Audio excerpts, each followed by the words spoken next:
Hello guys, welcome to my YouTube channel. কেমন আছো তোমরা? এখন আমরা কথা বলবো হচ্ছে নেটফ্লিক্সে রিলিজ হওয়া একটা সিনেমা যেটার নাম হচ্ছে আমারান, যেটা কিছুদিন আগে 31শে অক্টোবর রিলিজ হয়েছিল থিয়েটারে। তারপরে এই ফিল্মটা ফাইনালি এখন ওটিটিতে চলে এসেছে। তো আমারান ফিল্মটা দেখলাম, কেমন লাগলো এই ফিল্মটা সেটা নিয়ে কথা বলবো। চলো ভিডিওটা শুরু করা যাক।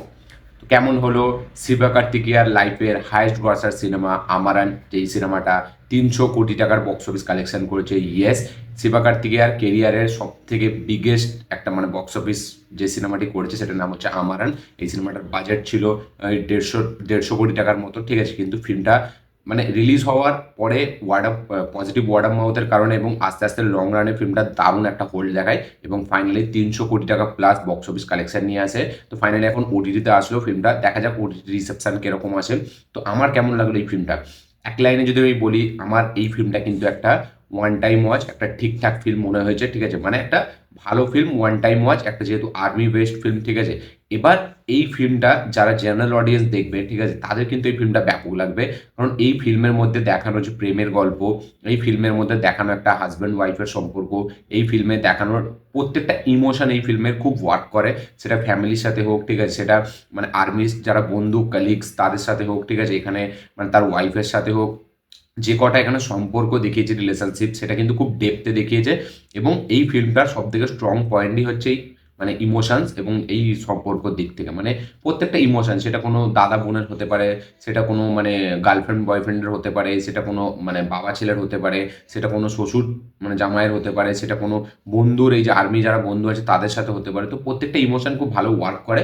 এবং এইখানে এই ফিল্মটার যে মেন ফোকাস সেটা হচ্ছে এই যে শিবা কার্তিকেয়া এবং তার যে ওয়াইফ, ঠিক আছে, এখানে সাই পল্লবী যে ক্যারেক্টারটা প্লে করেছে। তো এদের দুজনের মধ্যে যে বন্ডিংটা, এদের প্রেমটা কিভাবে হলো, ঠিক আছে, তারা কিভাবে বিয়ে করলো এবং এই লং ডিস্টেন্স রিলেশনশিপ, ঠিক আছে, সেটা কিভাবে মেনটেন করলো সাই পল্লবী। তো এই জিনিসগুলোর উপর বেশি ফোকাস করা হয়েছে, ঠিক আছে। আর্মির ওপর ফোকাস করা হয়েছে, কিন্তু আর্মির যে এলিমেন্টসগুলো এখানে রাখা হয়েছে সেটা না আমরা প্রত্যেকটা ফিল্মে দেখেছি এর আগে।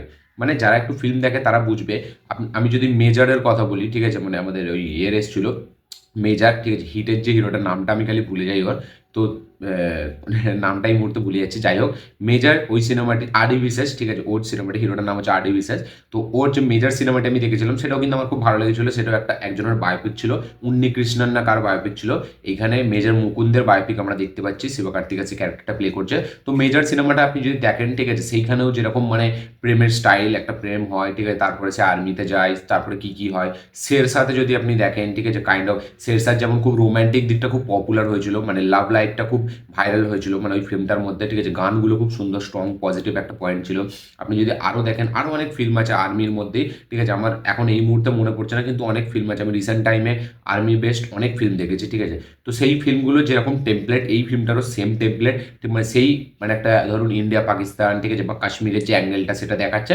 তার সাথে সাথে এখানে আলাদা ফোকাস করা হচ্ছে এই মানে রিলেশনশিপের ওপর এবং ইমোশনের ওপর, যেটা কিনা এই ফিল্মটা খুব দারুণভাবে পুল আপ করতে পারে। এই ফিল্মের টেকনিক্যাল ডিপার্টমেন্ট খুব ভালো। সাই পল্লবী সে এইখানে এক্সট্রা অর্ডিনারি পারফরমেন্স দিয়েছে, তার পারফরমেন্সটা হেভি লাগে। আমি হিন্দি ডাবিংয়ে দেখেছি, হিন্দি ডাবিংটা অতটা ভালো না এই ফিল্মটা, আমি দেখছিলাম মানে হিন্দি ডাবিংটা খুব মানে তাড়াহুড়োতে করা হয়েছে, অনেক ফল্ট আছে হিন্দি ডাবিংয়ে। কিন্তু যারা এটা অরিজিনাল ল্যাঙ্গুয়েজ এই ফিল্মটা দেখবে তাদের কিন্তু বেশ ভালো লাগবে। সাই পল্লবীর পারফরমেন্স এখানে সেরা পারফরমেন্স দিয়েছে। সে যখন কাঁদে মানে মনে হয় যে একটা এই যে হাজব্যান্ড ওয়াইফের যে সম্পর্কটা সাই পল্লবীর দিক থেকে এতটা হেভিভাবে সে প্লে করেছে, ঠিক আছে। মানে শিবা কার্তিকেয়ার সম্পর্কটা যেখানে অতটা আপনার হেভি নাও লাগতে পারে, সেখানে কিন্তু সাই পল্লবী সেই ক্যারেক্টারটাকে পুল আপ করে দিচ্ছে এবং দুজনের কেমিস্ট্রিটা এতটা সুন্দর লাগে অন স্ক্রিন দেখতে, যেটা বেশ ভালো এবং যেটা কিন্তু খুব মানে জাস্টিফাই করে, স্ক্রিনে দেখলে না হেভি লাগে। তো হাজব্যান্ড ওয়াইফের যে রিলেশনশিপ সেটার উপর যেভাবে ফোকাস করেছে এখানে আমরা দেখতে পাচ্ছি যে আর্মিতে মানে যে মায়েরা হয়, ঠিক আছে, তাদের ছেলেদের আর্মিতে পাঠাতে যায় না, কারণ তারা জানে যে আর্মিতে গেলে হয়তো তাদের ছেলে ফিরে নাও আসতে পারে। তো সেই একটা অ্যাঙ্গেল এই ফিল্মে রাখা হয়েছে, ঠিক আছে। এখানে আবার একদিকে দেখাচ্ছে যে আর্মিতে যারা কাজ করে, ঠিক আছে, তাদেরকে মানে এই যে এখানে মেয়ের বাবারা তাদের মানে তাদের সাথে বিয়ে দিতে ভয় লাগে, কারণ তারা মানে এই যে জানে যে আর্মিতে থাকাকালীন যে কোনো সময় যে যা কিছু হতে পারে, মেয়ের জীবনটা নষ্ট হয়ে যেতে পারে, মানে সে তো মারা যাবে, তার মেয়ের জীবনটাও বেকার হবে। তো এরকম একটা অ্যাঙ্গেল, ঠিক আছে, আপনি ফিল্মটা দেখলে বুঝতে পারবেন। তো মানে একটা আর্মিতে মানে আমরা ভাবি যে সবাই আর্মিতে যেতে চায়, কিন্তু আর্মিতে যাওয়ার আগে তার যে ফ্যামিলি, ঠিক আছে, তার যে ব্যাকগ্রাউন্ডে যারা যারা আছে তারা কিন্তু অতটা হয়তো চায় না, এটা কিন্তু রিয়েলিটি। মানে এটা আমরা সিনেমায় দেখছি, তার মানে এটা কিন্তু ডিরেক্টর নিজস্ব নিশ্চয়ই সে দেখেছে বা সে কোথাও মানে শুনেছে, ঠিক আছে, এবং সে হয়তো এক্সপিরিয়েন্স করেছে এরকম। এবং আমি এটাও বলবো 90% আমাদের বাড়িতে সবাই কিন্তু এটাই ভাবে যে আর্মিতে গেলে, ঠিক আছে, মানে সেখানে যে কোনো মুহূর্তে যা কিছু হতে পারে, হয়তো মানে সেই ছেলেটা ফিরে নাও আসতে পারে, কারণ আর্মির সিচুয়েশনটা এমন, সেখানকার জিনিসটা এমন। তাই জন্য এখানে আমরা দেখতে পাচ্ছি ফ্যামিলির লোক তারা চায় না আর্মিতে যাক, এখানে মানে শ্বশুর বাড়ির লোক তারা চায় না আর্মিতে হোক জামাই, ঠিক আছে। তো এরকম একটা অ্যাঙ্গেল, তার সাথে সাথে এই যে কীভাবে সাই পল্লবীর সাথে প্রেম হলো, তার প্রেমের একটা অ্যাঙ্গেল, যেটা কিনা আমরা মানে প্রত্যেকটা সিনেমায় দেখি, শেরশাহ, মেজর, যেগুলো খুব একটা বড় পপুলার সিনেমা আর্মির দিক থেকে, সেই সব সিনেমায় আমরা দেখেছি। তো সেই সব এলিমেন্টস আমরা এই সিনেমাতেও দেখতে পাচ্ছি। এই সিনেমাতে আলাদা করে কোনো এলিমেন্টস নেই, কিন্তু এই সিনেমাতে এই যে মেন ফোকাস করা যেটা বললাম লং ডিস্টেন্সে, আমি খালি এটা বলতেই ভুলে যাচ্ছি, লং ডিস্টেন্স রিলেশনশিপ, সেইটা এখানে অনেকটা ফোকাস করা হয়েছে। এবং একটা আর্মিতে থাকা একটা মানে মানুষের জীবনটা কীরকম হয়, ঠিক আছে, সে হয়তো ফ্যামিলিকে অতটা টাইম নাও দিতে পারে, কিন্তু তার ওয়াইফ যদি সাপোর্টিভ হয় সেটা কিন্তু খুব ভালোভাবে মেনটেন করা যেতে পারে। তো অনেক কিছু দেখিয়েছে। কিন্তু আমি এই ফিল্মটা যে এক্সপেকটেশন নিয়ে দেখতে বসছিলাম, ঠিক আছে, আমি এক তো 300 কোটি টাকা বক্স অফিস কালেকশন করেছি, যেটা কিনা কোনো আর্মি বেস ফিল্মের দিক থেকে বলতে গেলে প্রথম। হ্যাঁ, ফাইটার ছিল, ঠিক আছে, কিন্তু ফাইটার একটা মানে আলাদা টাইপের সিনেমা ছিল, একটা মানে ওই এয়ার বেসড সিনেমা ছিল, ঠিক আছে, এবং সেখানে একটা মাল্টি স্টার কাস্ট ছিল। এখানে শুধু মানে সাই পল্লবী, শিবা কার্তিক আছে, তাও আবার সাউথে, তাতেও 300 কোটি প্লাস, এটা ভাবার ব্যাপার, ঠিক আছে। এবং এই ফিল্মটা কিন্তু মানে আমার বলবো মানে ফাইটারের থেকে একটু নিচেই আমি এই ফিল্মটাকে রাখবো, fighter far far better film এর থেকে। কিন্তু আমি ভাবছিলাম যে এই ফিল্মটা দেখিয়েছে কি, যে 300 কোটি টাকা প্লাস বিজনেস করেছে। তো আমি ফিল্মটা পুরো দেখলাম, দেখার পর মানে আমার মানে ফিল্মের টেকনিক্যাল ডিপার্টমেন্ট অবশ্যই হেভি। আর একটা স্ট্রং পয়েন্ট হচ্ছে এই ফিল্মটার মানে ব্যাকগ্রাউন্ড স্কোর, জিবি প্রকাশ কিন্তু হেভি একটা ব্যাকগ্রাউন্ড স্কোর ডিজাইন করেছে, প্রত্যেকটা জায়গায় মিউজিক হেভি। হ্যাঁ, ফিল্মে যে কটা মানে অ্যাকশন শট সেগুলোকে যেভাবে ডিজাইন করা আছে, সেখানে ক্যামেরার কাজ, ঠিক আছে, সেগুলো কিন্তু ব্যাপক। ক্যামেরার কিছু কিছু শট, ঠিক আছে, মানে হেভি কিছু মানে ওই ফার্স্ট পার্সেন্ট শটও নেওয়া হয়েছে এখানে, যেটা আমরা গেমে দেখতে পাই ফার্স্ট পার্সেন্ট যে শটটা, ঠিক আছে, সেরকম কিছু শট ইউজ করা হয়েছে এখানে। প্রত্যেকটা অ্যাকশন সিকোয়েন্স যেভাবে ক্যামেরার কাজ, ক্যামেরাটাকে যেভাবে নিয়ে যাচ্ছে, সেখানে যেভাবে ডিজাইন করেছে পুরো জিনিসটাকে, সেটা বেশ ভালো। টেকনিক্যাল ডিপার্টমেন্ট এই ফিল্মটা সব থেকে স্ট্রং পয়েন্ট, এবং হবে না কেন, কারণ এই ফিল্মটার যে প্রোডাকশন হাউস সেটা হচ্ছে মানে আমাদের যে কিনা টেকনিক্যাল দিকে সব থেকে বেশি মানে এনেছে আমাদের ভারতে মানে ফিল্মের দিক থেকে, সেটা হচ্ছে কামাল হাসান। ইয়েস, কামাল হাসানের মতো মানে হিরো সে এখানে অ্যাসোসিয়েটেড আছে এই ফিল্মটার সাথে। তারই প্রোডাকশন হাউস এই ফিল্মটাকে প্রডিউস করেছে, রাম কামাল ইন্টারন্যাশনাল, রাম কামাল কি একটা ফিল্ম ফেস্টিভ্যাল না, তার প্রোডাকশন হাউসের নাম এটা, ঠিক আছে। তো সে এই ফিল্মটা প্রডিউস করেছে, তাই জন্য এই ফিল্মটা টেকনিক্যাল ডিপার্টমেন্ট কিন্তু বেশ হেভি, বেশ স্ট্রং। এবং ফিল্মটা মানে একবার দেখতে খুব ভালো লাগে। তবে আমার ফিল্মটা অনেকটা বড় লম্বা মনে হয়েছে, ঠিক আছে, আমার মনে হয় ফিল্মটা আরামসে মানে কমিয়ে দেওয়া যেত। এবং এই ফিল্মটা দেখার সময় না মানে কিছু কিছু জায়গায় এমন আসছে, আমার মনে হচ্ছে যে এবার হয়তো একটা কিছু মানে খুব মানে একটা হেভি ইমোশনাল সিন আসবে, কিন্তু সেই সিনটা আসছে না, ঠিক আছে।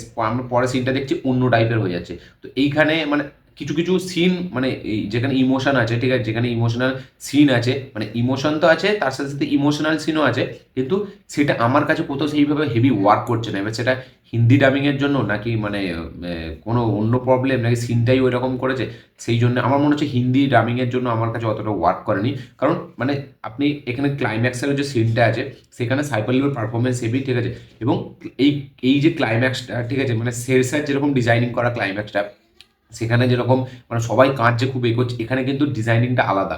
এখানে কিন্তু শিবা কার্তিক সে বলেছিল যে আমার লাস্ট যখন সামনে থাকবে, সাই পল্লবীকে বলেছিল যে তুমি কিন্তু কাঁদবে না। এবং সাই পল্লবী সেখানে যে অ্যাক্টিংটা দিচ্ছে সেটা কিন্তু হেভি, সেটা ব্যাপক। মানে যখন আমরা দেখতে পাচ্ছি তার হাজব্যান্ড মরে যাচ্ছে, কিন্তু হঠাৎ করে তার মনে পড়ে গেল যে তাকে কাঁদতে মানা করছিল, এবং সেখানে সে পুরো স্টপ, ওই সিনটা ব্যাপক। হ্যাঁ, এখানে কোনো হেভি একটা স্ট্রং গান নেই, ঠিক আছে, যেটা সের সাথে ছিল, তাই জন্য এই সিনটাকে অতটা এলিভেট করছে না, সিনটা অতটা ইম্প্যাক্ট ফেলছে না। কিন্তু এখানে যদি একটা হেভি গান থাকতো, সিনটাকে আরও এলিভেট করতো, আরও একটা ব্যাপক একটা ইম্প্যাক্ট ফেলতে পারতো।